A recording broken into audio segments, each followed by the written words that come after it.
बच्चों, आज हम 7वां पाठ पढ़ने जा रहे हैं।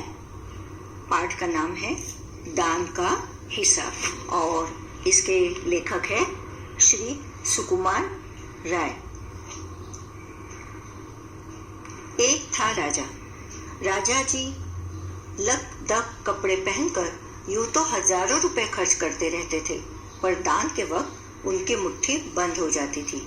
जैसे कि हम सब जानते हैं कि राजा महाराजा जो अमीर होते हैं, जमींदार साहूकार, उनके पास करोड़ों की जायदाद होती है और जो प्रजा है वो उन्हें टैक्स देती है, जिसे कर कहा जाता है, आयकर। और उन पैसों से पूरे राज्य में व्यवस्था की जाती है, जैसे कि पाठशाला का खर्चा, शिक्षा के लिए खर्चा, अस्पताल, नए रास्ते पर बिजली के खंभे, पानी की व्यवस्था, इस तरह की कई चीजों का इंतजाम राजा के द्वारा लोगों के लिए करना होता है। तो अब ये जो राजा थे अपने लिए तो बहुत सारा खर्च करते, पर जैसे ही किसी को कुछ देने का नाम आता, दान करने का नाम आता, तो उनकी मुट्ठी बंद हो जाती है। मतलब वो दान बिल्कुल करना पसंद नहीं करते थे। राज्यसभा में एक से एक नामी लोग आते थे, बहुत बड़े चढ़े, होशियार, विद्वान, लेकिन गरीब, दुखी, विद्वान, सज्जन, इनमें से कोई नहीं आता था, क्योंकि वहां पर इनका बिल्कुल सत्कार नहीं होता था। राजा के पास अपनी कला दिखाने के लिए कई बार कई राज्यों में कवि, लेखक, गायक और हुनर जिनके पास हो, वो अपनी कला दिखाने के लिए राजा के पास आते हैं, उन्हें खुश करके इनाम लेकर जाते हैं। लेकिन ये जो राजा था, बिल्कुल किसी को कुछ देने की दानत उसमें नहीं थी, इसीलिए उनके पास गरीब, दुखी, विद्वान या सज्जन, इनमें से कोई भी नहीं आता था। फिर एक बार क्या हुआ, एक बार उस देश में अकाल पड़ गया। अकाल यानी बुरा काल, जहाँ बारिश नहीं होती, पेड़ पौधे सूख जाते हैं, पानी की किल्लत से जानवर मर जाते हैं, लोगों का जीना हराम हो जाता है, कुएं सूख जाते हैं। पानी तो सबसे पहले चाहिए। जैसे हम जानते हैं, रोटी, कपड़ा और मकान में रोटी यानी रोटी बनाने के लिए भी तो पानी चाहिए, और ये जो पेड़ है, वृक्ष है, उन्हें भी पानी चाहिए। जीव जंतु, पशु पक्षी, इंसान, सभी के लिए पानी को, जल को संजीवनी कहा गया है। तो जब अकाल पड़ गया, पूर्वी सीमा के लोग भूखे प्यासे मरने लगे। जहाँ जिस जगह पर, इलाके में अकाल पड़ा, वहां के लोग भूखे प्यासे मरने लगे। राजा के पास खबर आई। अभी राजा को तो पूरे राज्य की खबर होती है, तो उन्हें पता चला कि इस तरह से हमारे राज्य के कुछ इलाके में अकाल पड़ा है। तो उन्होंने क्या कहा, वे बोले, ये तो भगवान की मार है, इसमें मेरा कोई हाथ नहीं है। ये तो हम सब जानते हैं कि ये प्रकृति का कोप होता है। अकाल हो, भूकंप हो, सुनामी हो, या तो फिर जोरदार बारिश होती है, ओले गिरते हैं, तब भारी जानमाल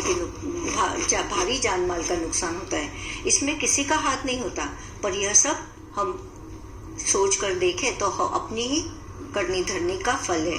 हमारे पोल्यूशन के कारण और हमारे जो हमने पेड़ काटे हैं, उसी के कारण अलग अलग रूपों में हमें इसका फल भुगतना पड़ता है। लेकिन यहाँ राजा ने क्या कहा, इसमें मेरा कोई हाथ नहीं, ये तो भगवान की मार है। लोगों ने कहा, महाराज, राज भंडार से हमारी सहायता करने की कृपा करें, जिससे हम लोग दूसरे देशों से अनाज खरीद कर अपनी जान बचा सके। अब राजा के पास लोग क्यों आए थे? पैसे मांगने के लिए। उनके राज्य में, उनके इलाके में अनाज तो नहीं उगता था, क्योंकि अकाल था, बारिश की बूंदे बरसी ही नहीं उस साल, तो अनाज कहाँ से होगा। लेकिन वो चाहते थे कि कुछ पैसे अगर राजा से दान में मिले तो दूसरे राज्य से जाकर वहां से कुछ अनाज खरीद कर लाए, ताकि कुछ समय के लिए जान बचाई जा सके। राजा ने कहा, आप आज तुम लोग अकाल से पीड़ित हो, कल पता चलेगा कहीं भूकंप आया है, परसों सुनूंगा कहीं के लोग बड़े गरीब है, 2 वक्त की रोटी नहीं चुकती। इस तरह सभी की सहायता करते करते जब राज भंडार खत्म हो जाएगा, तब खुद मैं ही दिवालिया हो जाऊंगा।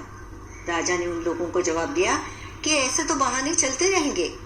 आज तुम लोग कहते हो कि अकाल से पीड़ित हो, कल पता चलेगा कि कहीं किसी इलाके में भूकंप आया है, तो और कोई लोग थोड़े से आएंगे और कहेंगे कि हम गरीब है, 2 वक्त की रोटी नहीं नसीब होती, तो राजा हमें कुछ दे दे। इस तरह से हर एक की सहायता करते करते मेरा राजकोष खत्म हो जाएगा, राज भंडार में कुछ भी न बचेगा, तो मैं ही दिवालिया बन जाऊंगा। उनका जवाब सुनकर सभी लोग निराश होकर लौट पड़े। इधर अकाल का प्रकोप फैलता ही जा रहा था।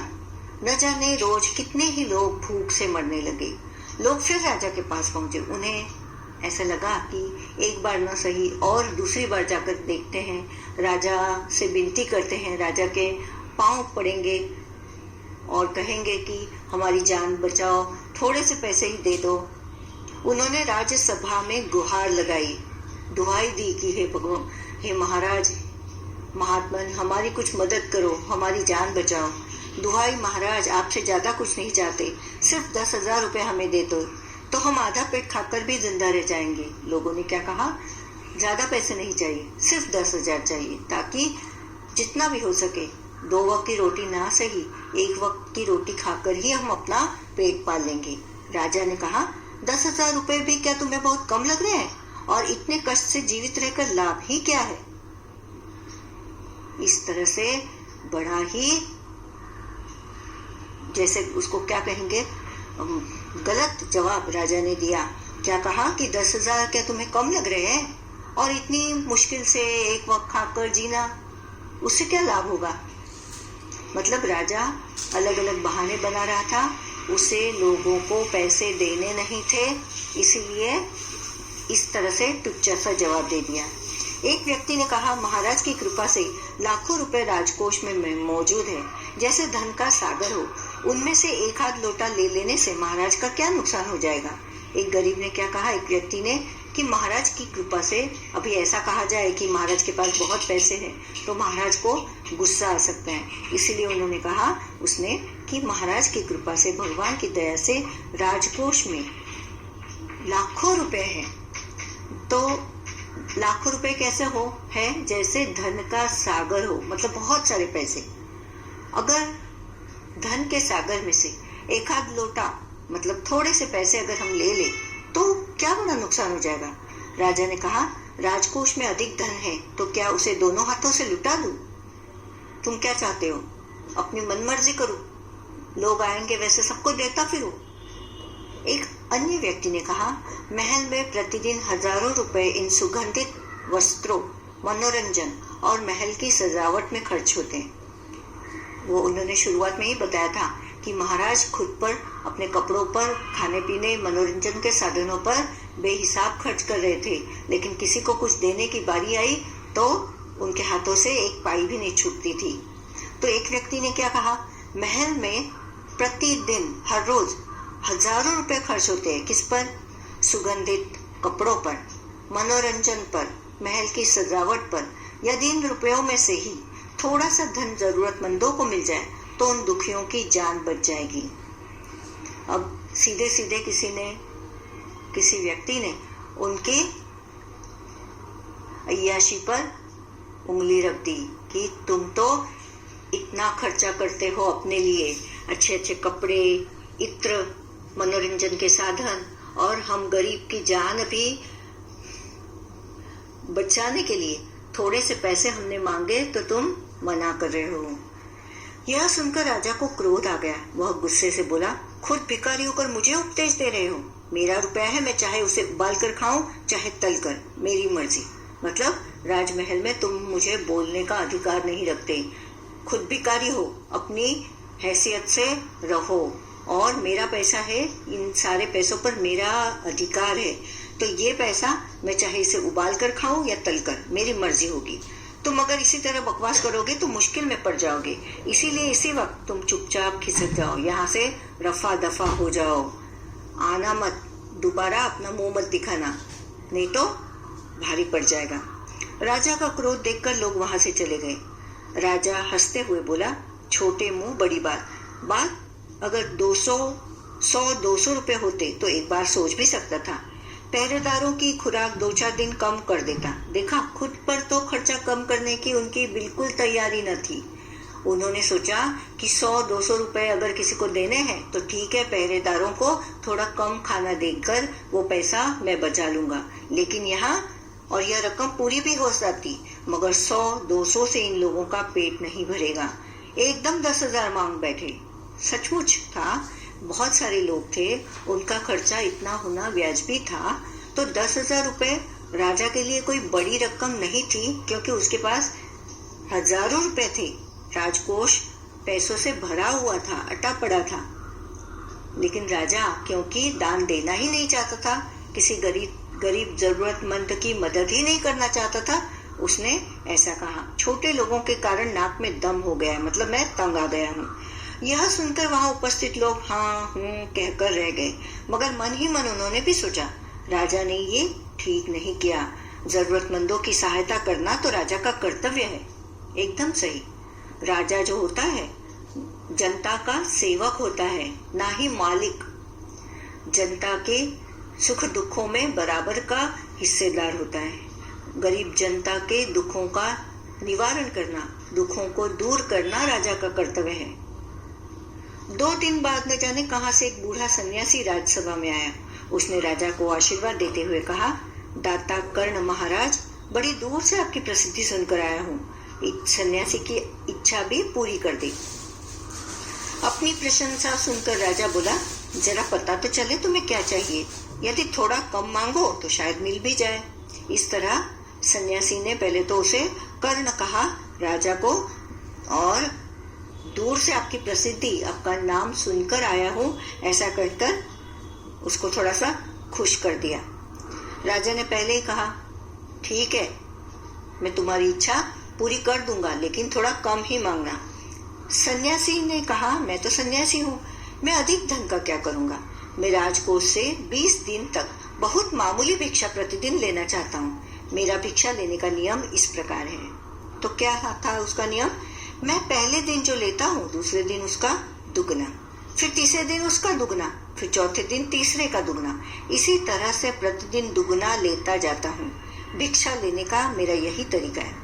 राजा बोला, तरीका तो समझ गया, मगर पहले दिन कितना लेंगे, यही असली बात है। 2-4 रुपयों से पेट भर जाए तो अच्छी बात है, मगर एकदम से 20-50 मांगने लगे तो 20 दिन में काफी बड़ी रकम हो जाएगी। सन्यासी बुद्धिमान थे, वे जानते थे राजा की हैसियत को और राजा की दानत को भी जानते थे। उन्हें पता था कि बड़ी रकम मांगने से राजा देने से रहा। तो उन्होंने क्या कहा? सन्यासी ने हंसते हुए कहा, महाराज मैं लोभी नहीं हूँ, आज मुझे 1 रुपया दीजिए, फिर 20 दिन तक दुगने करके देते रहने का हुक्म दे दीजिए। तो मैं इस तरह से रोज आज जितनी रकम ली है उसके दुगने दूसरे दिन ले जाऊंगा और दूसरे दिन के दुगने तीसरे दिन ले लूंगा। यह सुनकर राजा, मंत्री और दरबारी सभी की जान में जान आई। क्यों? ये तो बहुत कम रुपया था, 1 रुपया, और दूसरे दिन 2 रुपया। बहुत बड़ी बात तो थी नहीं। राजा ने हुक्म दे दिया कि सन्यासी के कहे अनुसार 20 दिन तक राजकोष से उन्हें भिक्षा दी जाती रहे। सन्यासी राजा की जय जयकार करते हुए घर लौट गए। राजा के आदेश के अनुसार राज भंडारी प्रतिदिन हिसाब करके सन्यासी को भिक्षा देने लगा। अब राजकोष राजा का है, उसकी देखरेख करने वाला भंडारी होता है।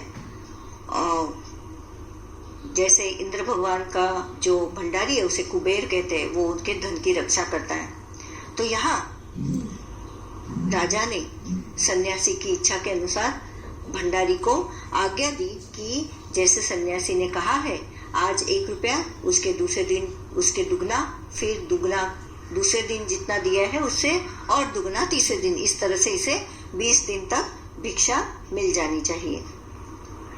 इस तरह 2 दिन बीते, 10 दिन बीते, 2 सप्ताह तक भिक्षा देने के बाद भंडारी ने हिसाब करके देखा कि दान में काफी धन निकला जा रहा है। यह देखकर उन्हें उलझन महसूस होने लगी। उलझन, थोड़ी सी गड़बड़ी लगने लगी। उन्हें लगा संकोच कि अरे मैं क्या करूं, ये तो बहुत सारा पैसा है, पहले ऐसा नहीं सोचा था। अगर राजा को पता चले तो राजा मुझे डांट लगाएगा, पर राजा ही ने तो हुक्म दिया है, क्या करूं? मुझे मंत्री जी के कानों पर ये बात डालनी चाहिए? मुझे मंत्री जी को बताना चाहिए कि इस तरह से इतने पैसे हो गए 2 सप्ताह में। फिर उसने सोचा, हाँ, मुझे मंत्री जी को ये बात बता देनी चाहिए। महाराज तो कभी किसी को इतना दान नहीं देते थे। उसने यह बात मंत्री को बताई। मंत्री ने कुछ सोचते हुए कहा, वाकई यह बात तो पहले ध्यान में ही नहीं आई थी, मगर अब कोई उपाय भी नहीं है। महाराज का हुक्म बदला नहीं जा सकता, क्योंकि महाराज ने खुद ने कहा है सन्यासी को उसने जितना कहा है उतना 20 दिन तक दान में पैसा देना है। इसके बाद फिर कुछ दिन बीते। भंडारी फिर हड़बड़ाता हुआ मंत्री के पास पूरा हिसाब लेकर आ गया। हिसाब देखकर मंत्री का चेहरा फीका पड़ गया। वह अपना पसीना पोंछकर, सिर खुजलाकर, दाढ़ी में हाथ फेरते हुए बोला, यह क्या कह रहे हो? अभी से इतना धन चला गया है, तो फिर 20 दिनों के अंत में कितने रुपए होंगे? भंडारी बोला, जी पूरा हिसाब तो नहीं किया है। मंत्री ने कहा, तो तुरंत बैठकर अभी पूरा हिसाब करो। फिर भंडारी हिसाब करने बैठ गया। पहले तो उसे लगा था कि 1 रुपया, 2 रुपया, 4 रुपए, 8 रुपए, ये तो बहुत मामूली रकम होगी। लेकिन जैसे जैसे समय बीतता गया तो बहुत पैसे उसे दान में देने पड़े। और जब भंडारी ने ठीक ठीक हिसाब लगाकर देखा कि 20 दिन के बाद मुझे कितना देना होगा इस सन्यासी को, तो उनके आंखों के आगे अंधेरा छा गया। भंडारी हिसाब करने बैठ गया। मंत्री महाशय अपने माथे पर बर्फ की पट्टी लगाकर तेजी से पंखा झलवाने लगे। वो भी थक गए। कुछ ही देर में भंडारी ने पूरा हिसाब कर लिया। मंत्री ने पूछा, कुल मिलाकर कितना हुआ? भंडारी ने हाथ जोड़कर कहा, जी 10,48,575 रुपए। मंत्री गुस्से में बोला, मजाक कर रहे हो? यदि सन्यासी को इतने रुपए दे दिए तब तो राजकोष खाली हो जाएगा।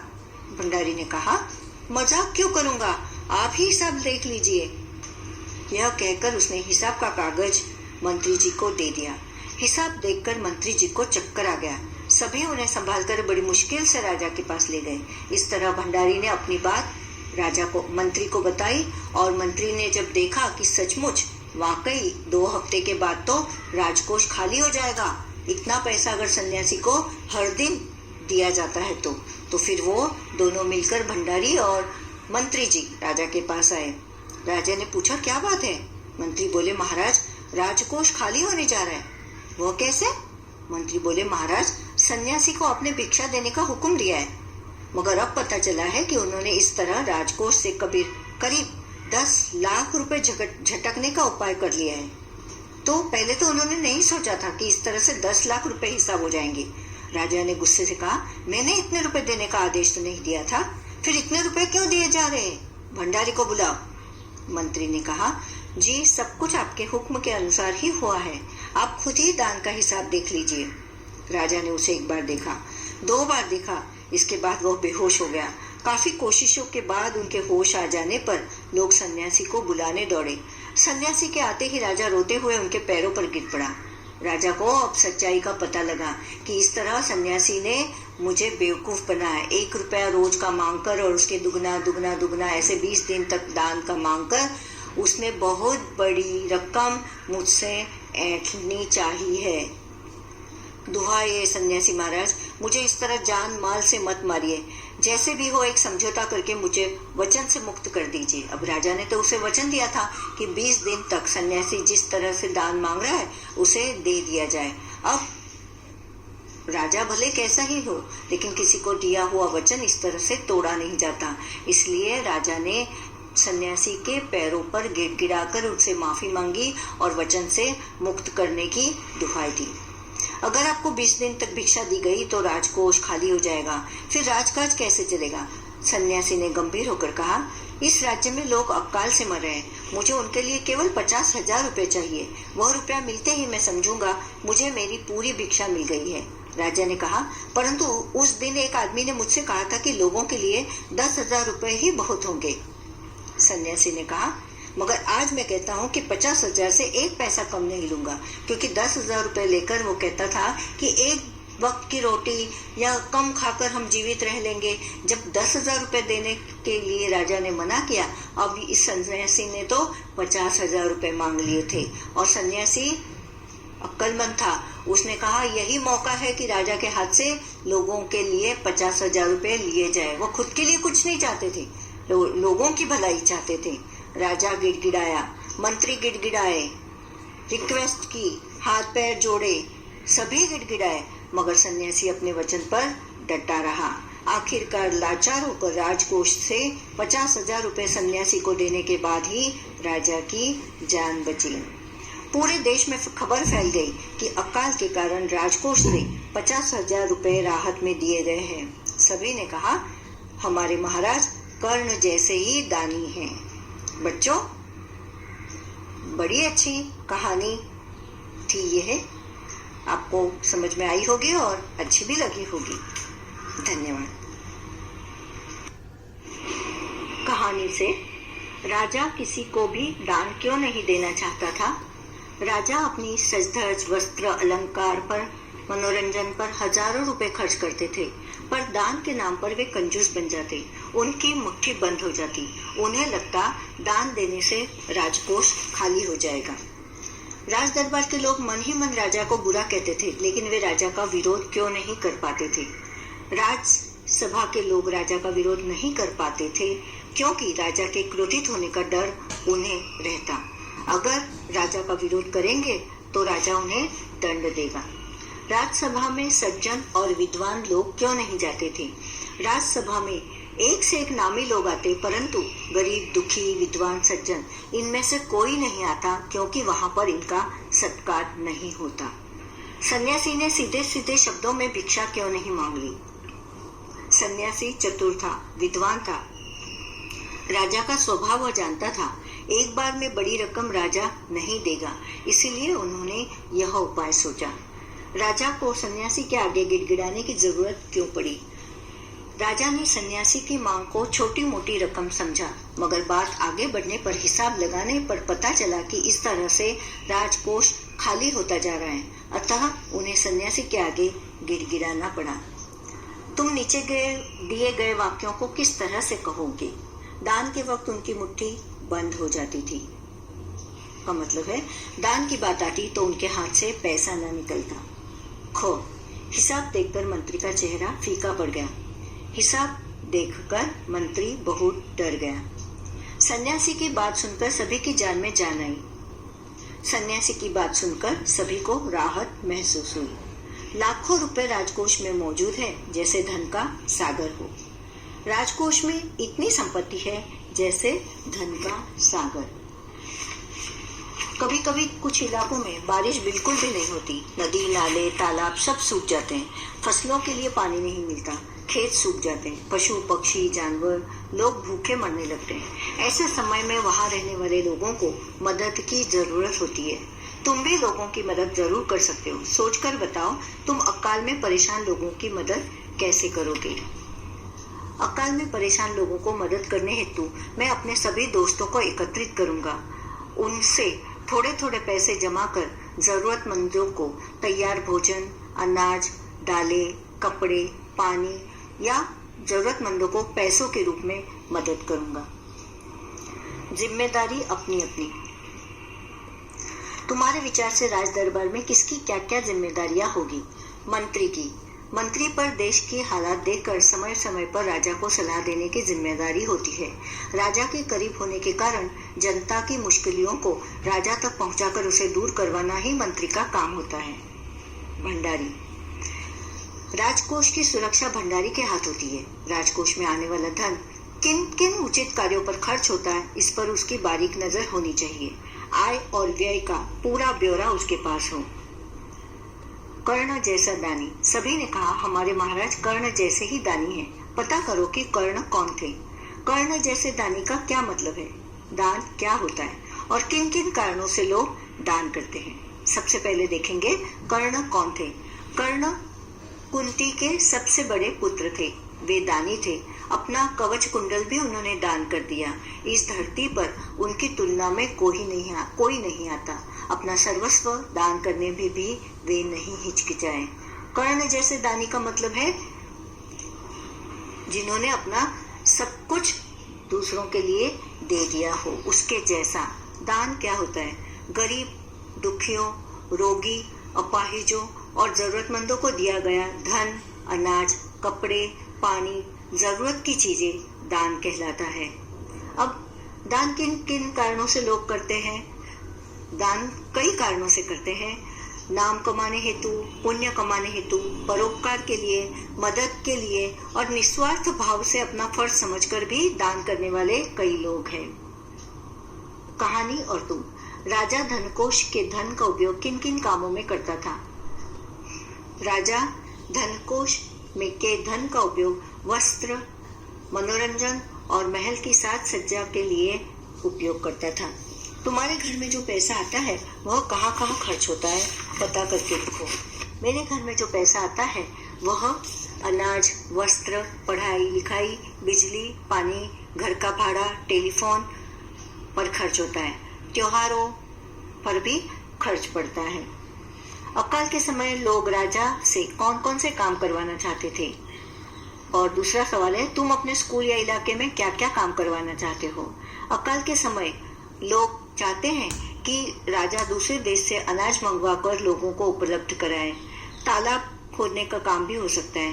किसानों को बैल, बीज मुहैया करवाए जा सकते हैं। लोगों को पानी, मदद के रूप में अनाज अथवा तैयार भोजन की व्यवस्था करवाना भी राजा का ही काम होता है। तुम अपने स्कूल या इलाके में क्या क्या काम करवाना चाहते हो? मेरे स्कूल के पास बहुत सारी खाली जगह है। वहां मैं सोचता हूँ कि मैं पौधे लगवाकर उसकी देखभाल करवाऊंगा। रास्ते में डिवाइडर नहीं है, इसलिए यातायात की समस्या होती है, वो काम भी करवाना होगा। और स्वच्छता के लिए 1-2 बड़े से घूरे बनवाऊंगा ताकि कचरा यहाँ वहां पर बिखरे नहीं। राजा किसी को दान देना पसंद नहीं करता था। तुम्हारे विचार से राजा सही था या गलत? अपने उत्तर का कारण भी बताओ। राजा गलत था। इस तरह से राजा का काम ही है लोगों की मदद करना और लोग सुरक्षा, जनता की सुरक्षा, देखभाल, पालन पोषण, इन सब की जिम्मेदारी राजा की होती है। संकट के समय गरीब जनता राजा की तरफ बड़ी आशा भरी नजरों से देखती है। लोगों से आयकर यानी टैक्स वसूल कर उसका उपयोग जनता की भलाई के कामों में करना ही राजा का कर्तव्य है। और ये राजा नहीं कर रहा था, मतलब राजा गलत था। पूर्व और पूर्वी सीमा के लोग भूखे प्यासे मरने लगे। पूर्व शब्द के 2 अर्थ है। पूर्व का एक मतलब है एक दिशा और दूसरा पूर्व का मतलब है पहले। नीचे ऐसे ही कुछ और शब्द दिए गए हैं जिनके 2-2 अर्थ है। इनका प्रयोग करते हुए 2-2 वाक्य बनाओ। अभी जल पहला शब्द है, जल के बिना जीवन असंभव है। दूसरा है, आग के कारण कई जीव जंतु जलकर भस्म हुए। शब्द है मन भर चावल की कीमत हजारों रुपए हो सकती है। आज मेरा पढ़ाई करने का मन नहीं है। मगर मैंने पढ़ाई की मगर अच्छे अंक नहीं मिल सके। मगर तालाब में रहने वाली मगर के कारण लोग आतंकित थे। बच्चों, इस तरह का जो दान का हिसाब पाठ है तुम्हें जरूर पसंद आया होगा। धन्यवाद।